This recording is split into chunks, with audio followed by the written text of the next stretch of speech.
కూటమి versus YCP scene reverse అయిందా? Danger bells మోగుతున్నాయా? ఏమో, రివర్స్ అయినట్టే కనిపిస్తోంది. అది కంటికి కనిపించిందంతా నిజం కాకపోవచ్చు, కానీ కనిపిస్తోంది. Danger bells మోగుతున్నాయా? మోగుతున్న గంటలేవో మొత్తానికి ఒక ప్రమాద ఘంటికలైతే సూచిస్తున్నాయనేది తెలుస్తోంది. ఎవరికది? కూటమికి. 9 నెలలు 10 నెలల పరిపాలనా కాలంలో మరి ఎందుకింత ఒక్కసారిగా తేడా వచ్చేసింది?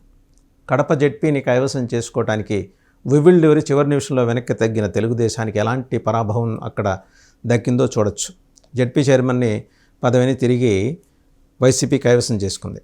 ఎందుకంటే జెడ్పీ చైర్మన్గా ఉన్న ఆకపాటి అమర్నాథ్ రెడ్డి గారు ఎమ్మెల్యేగా ఎన్నికైన తర్వాత ఆ స్థానానికి రాజీనామా చేశారు.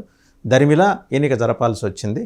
సరే, ఎన్నికల్లో పోటీ చేయడం కంటెస్టేషన్ తప్పేం కాదు, కానీ తిరుపతి తర్వాత ఇంకో 2-3 మున్సిపాలిటీల్లో జరిగిన తరహాలో ఇక్కడ కూడా మ్యాజిక్ ఏమన్నా జరుగుతుందేమో అని తెలుగుదేశం విఫలయత్నం చేసింది. దురదృష్టవశాత్తు అది సాధ్యం కాల. మొత్తానికి ఏంటంటే పొలిటికల్ గేమ్ ఆడటంలో వైసీపీ కూడా జాగ్రత్త పడుతూ వస్తుంది. క్యాడర్స్కి అందుకోసం అని చెప్పేసి జగన్మోహన్ రెడ్డి గారు ధన్యవాదాలు కూడా చెప్పారు. సరే, కడప ఒక్కటి గెలిచేశాం కదా, కడపను రీటైన్ చేసుకున్నాం కదా అని వైసీపీ సంబరపడి సంకలు గుద్దుకున్నంత మాత్రం నాకు సరిపోలా. పోటీ చాలా బలంగా ఉంటుంది. చంద్రబాబు ఎత్తుగడల ముందు జగన్మోహన్ రెడ్డి గారు ఉక్కిరి బిక్కిరవటం ఖాయం, అందులో సందేహం లేదు. చంద్రబాబు నిదానంగా ఉన్నట్టు, ఉద్దరంగం నుంచి విరమించుకున్నట్టు కనిపిస్తారు, కానీ ఆయన మెరుపుదాడులు చేస్తారు. ఎలాంటి మెరుపుదాడులు చేస్తారు ఆయన? ఛత్రపతి శివాజీ అలాగే కృష్ణదేవరాయలు, వీళ్ళంటే నేను చెప్పేది 2 కంపారిజన్ అన్నమాట. ఎలాంటి కంపారిజను? ఆ రోజు యుద్ధరంగంలో రాజులు ఎలాంటి మెరుపుదాడులు చేశారో అది నేరుగా ఇక్కడ వ్యూహాత్మకంగా మెరుపుదాడులు చేస్తారు. శివాజీ కానీ కృష్ణదేవరాయలు కానీ ఒక కోట మీద దాడి చేయబోతున్నామని ముందర సంకేతం ఇస్తారు. ఆ కోటకు సంబంధించి అక్కడ సుల్తాన్లో ఎవరో వాళ్ళు చాలా జాగ్రత్తగా సైన్యాన్ని సమీకృతం చేసేసి ఫిరంగులతో సహా రెడీగా ఉంటారు. వాళ్ళిద్దరూ కూడా ఏంటంటే వేరే కోటల మీద దాడి చేసి దాన్ని వశం చేసుకునేవాళ్ళు, బెత్తరబోయే పరిస్థితి. ఇలాంటి జిమ్మిక్కులు, మ్యాజిక్లు రాజకీయ రంగంలో చేయగల నేర్పరి, దక్షుడు చంద్రబాబు నాయుడు గారు. సో జగన్మోహన్ రెడ్డి గారికి ఆట అంత సులువు కాదు. ఎందుకంటే ఆయన ఆట ఆడాలనుకుంటున్నది రాజకీయ రంగంలో తలపండిన భీష్మాచార్యుడు చంద్రబాబు నాయుడు గారితో. సో భీష్మాచార్యుడు చాలా కాలం ప్రశాంతంగా ఉంటారు.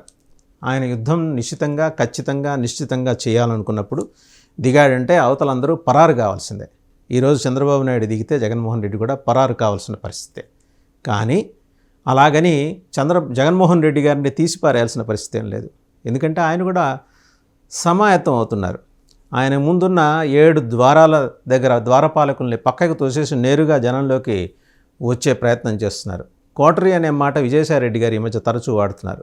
అలాంటి కోటరీని బదాబదలు చేసి జనంతో నేరుగా కనెక్ట్ అవటానికి జగన్మోహన్ రెడ్డి ప్రయత్నం చేస్తున్నారు.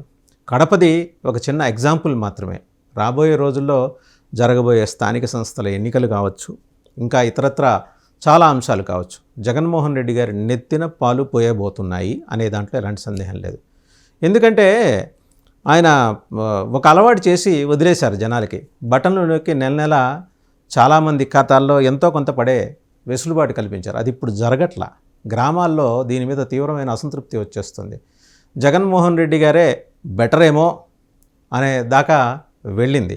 అంటే ఆ అలవాటు ఆయన చేయగలిగారంటే దానికి సంబంధించిన ఆర్థికపరమైన అంశాలన్నీ ఆయన క్షుణ్ణంగా చదివారు. సో దాని మీద ఆయన అంటున్నారు, 9 నెలలు మనం కళ్ళు మూసుకొని కూర్చున్నాము జనం అనుకోనియండి, లేదా అధికార కూటమి పక్షాలన్నీ అనుకోనియండి, మనం ధ్యానంలో ఉన్నాం. ఇంకొక 4 ఏళ్ళ 3 నెలలు ధ్యానంలో ఉంటే అధికారం మనదే. జగన్మోహన్ రెడ్డి ఫిలాసఫీ ఆ మాటకు వస్తే తెలుగుదేశం కానీ కూటమి పక్షాల ఫిలాసఫీ కూడా ఏంటంటే అవతల వాళ్ళ ఫెయిల్యూర్లే మనకి బంగారు పళ్ళెంలో అధికారాన్ని తీసుకొచ్చి అప్పచెప్తాయని. కానీ అది ఎన్ని వేళ సాధ్యం కాదు. ఆయన 151 నుంచి 11కు పడిపోయాడు. మరి ఇవాళ అదే ఈ స్థానిక సంస్థలు ఎంపీపీ ఎన్నికల్లో చూస్తే 11 నుంచి 1కి వచ్చింది తెలుగుదేశం. సో అందువల్ల ఎప్పుడు ఏం జరుగుతుంది అనేది ఆంధ్రప్రదేశ్ రాజకీయాల్లో మాత్రం అర్థం కాని విషయమే. కనిపించే నల్లటి మబ్బులన్నీ ఖచ్చితంగా కురుస్తాయనుకోవటానికి లేదు. అలాగే ఏదో అలా తేలిపోతూ ఆకాశంలో వెళ్ళే మేఘాలు హఠాత్తుగా కురిసినా ఆశ్చర్యపోను అక్కర్లేదు.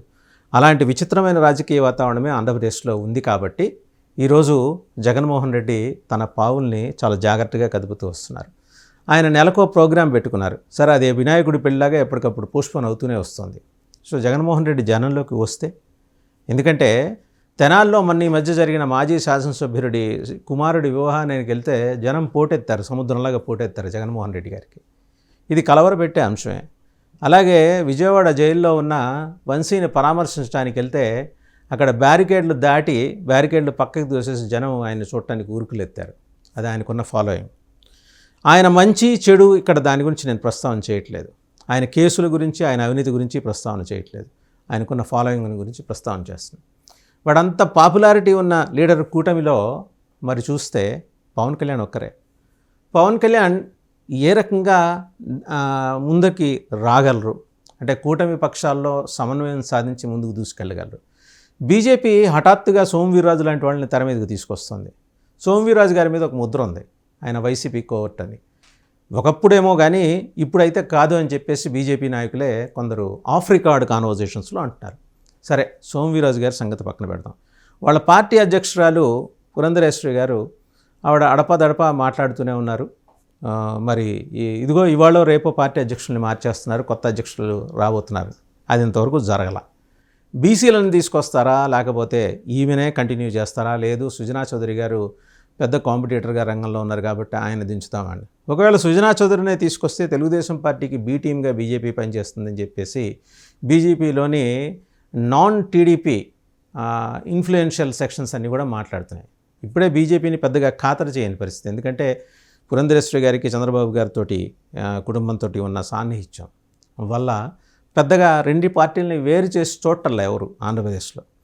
సో ఇప్పుడు ఉన్న పరిస్థితుల్లో మళ్ళీ సుజనా చౌదరి కదా అప్పచెప్పితే ఆ బాండేజ్ మరింత బలపడి గట్టి ఫలానా సిమెంట్ బంధంలాగా బలపడిపోయి ఆ రెండు ఒకటే అనే పరిస్థితి వస్తుంది. బీజేపీ అలాంటి ప్రమాదాన్ని ఆహ్వానిస్తుందా? అది చూడాల్సిన అంశం. ఇక జనసేనకి బోళ్ళని తలనొప్పులు ఎదురవుతున్నాయి.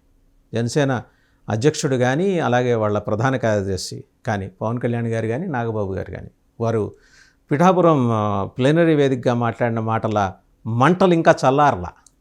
దానికి తోడు అక్కడ వర్మ గారు ఏదో ఒకటి కవ్వింపు చర్య, ఏదో ఒక వీడియో రిలీజ్ చేయటం, ఎవరో మహిళ వచ్చి ఆయన పరామర్శిస్తున్నట్టు మాట్లాడటం, అయ్యా నువ్వే నుంచో అయ్యా ఇంకోసారి అని అనటం, ఇవన్నీ బాగా వైరల్ అవుతున్నాయి. వీటిని అడ్రస్ చేసుకోవాల్సిన పరిస్థితి. ఎందుకంటే డిప్యూటీ చీఫ్ మినిస్టర్ ప్రాతినిధ్యం వహిస్తున్న నియోజకవర్గంలో చెత్త పేరుకుపోయిందని చూపించడం అనేది తప్పేం లేదు. ఒక ప్రజాప్రతినిధిగా, ప్రజానాయకుడిగా వర్మగారు చేసింది కరెక్టే కావచ్చు కాక, కానీ టైమింగ్ కరెక్ట్ కాదు. ఇది జనసేనను రెచ్చగొట్టే చర్య. సో ఇలాంటివన్నీ కలిసి వైసీపీకి ఏమన్నా అనుకూలంగా మారుతాయేమోననే ఒక అవకాశం. సీన్ రివర్స్ అవుతోందా, డేంజర్ బెల్స్ మోగుతున్నాయా? సీన్ రివర్సు అవుతోంది, డేంజర్ బెల్స్ మోగుతున్నాయి. అలాగని ఇదేదో కూటమికి అననుకూల కాలం, వ్యతిరేక కాలం అని అనుకోవటానికి మాత్రం లేదు.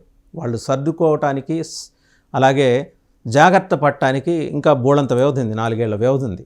ఈ వ్యవధిలో నిజంగానే చంద్రబాబు గారి వెనకటి నాయకత్వం, 90స్లో ఉన్న నాయకత్వం తెర మీదకి వస్తే అద్భుతాలు సృష్టిస్తుంది కూటమి ప్రభుత్వం అనే మాట ఉంది. అప్పుడు జగన్మోహన్ రెడ్డి గారు గూగుల్లో ఎత్తుక్కోవాలి తన పార్టీ ఎక్కడ ఉందో అని చెప్పేసి నెటిజన్లు కామెంట్ చేస్తున్నారు.